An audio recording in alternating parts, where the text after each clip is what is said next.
What lies beneath is probably one of the most unique episodes I've ever seen from the show, considering the fact that this is from a season 8 episode and we get to see screenshots of the Storm Cane. Yep, I'm not kidding, we get to see screenshots from the Storm Cane even if it's in shadow form.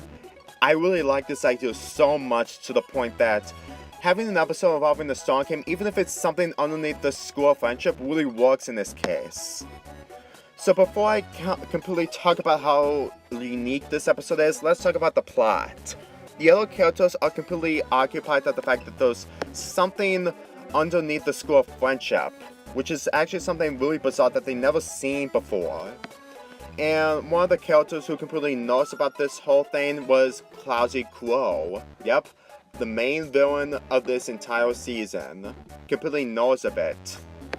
And they completely encounter a Tree of Harmony Trolly, basically, because apparently Princess Trolly isn't in this episode completely. She's just basically in a Tree of Harmony hologram thing, or whatever you call it. And she completely shows that the taxes that the other characters need to accomplish. And the taxes are, you know, trying to find their way back home, which is Alice, which is something that Silverstream lives. Lana trying to survive without getting completely scaled. Smoldler, who is completely encountering two opponents who are just trying to do cute things, which he finds completely disgusting, but he's going to a loophole where she's just in the situation again and again, she can't get out of it. And she, sorry, I forgot her name. And Oxasis, I think that's what her name is, encounters a changeling. And she's afraid of evil changelings, if you can't tell. And as for Sandbar, he encounters Rarity and Rainbow Dash countless times in order to help the friendship problem that they're causing. And as for the other characters, and then they completely succeed. They completely succeed the situations that they've been in.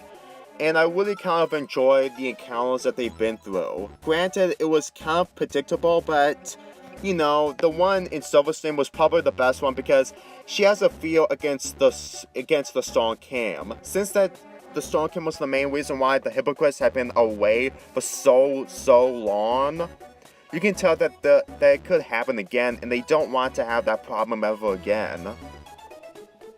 So when Silverstream decided to face off her Feos, it really works because, you know, one of her best friends, who is a Griffin, sorry I keep forgetting his name, really tries to step up her game. I really think that it really works out. It really shows that she can easily step up to evil, even though that she might mess up. But at the same time, she can't succeed. So, as for the other characters, Smoldler did the impossible, which was doing a very adorable thing, while her changeling friend basically succeeds by showing that she doesn't want to expose to the fact that she's actually the real thing, even though that she is actually Queen Chrysalis. Even though that she's just in the disguise this whole time. And then towards the end of the episode, they succeed the attacks. And they completely show that they can handle anything by doing different things. Like facing Feos, completely doing things that they're not prepared for, like Smoldler's case, and Sandbar's attacks. I really enjoy these gimmicks of having the other characters going through so many situations that they're not prepared for, and how they completely succeed and improve their development with their relationship. This episode was probably one of the best episodes involving in Student 6 because they completely improved their relationship with each other. And probably one of the reasons onto why Season 8 has school episodes, mainly 10 of them. And as for the ending, well, it just spoils of what's going to happen in the Season 8 finale. Man, you can just tell that there's going to be a lot of chaos in the Season 8 finale. And I really think that stuff like that, it just gets even more complicated when the little filly is causing all that trouble. As for the relationship with the Student 6. Again, they probably need to fill in something by having other characters minus Samba from different species to have some kind of a spotlight. I think this is probably one of the only examples that they should continue on Generation 4, but at the very last second, they should probably end the show because they're running out of ideas. I mean, this is the best that they can do. I mean, the Student 6 was this thing that people made so that they can have something to get occupied from My Little Pony.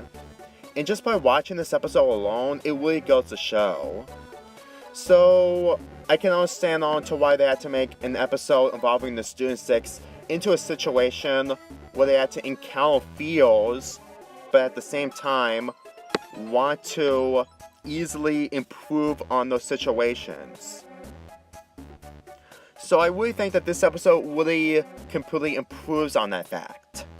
And I really think that they really did a good job on developing the relationship of the Student 6.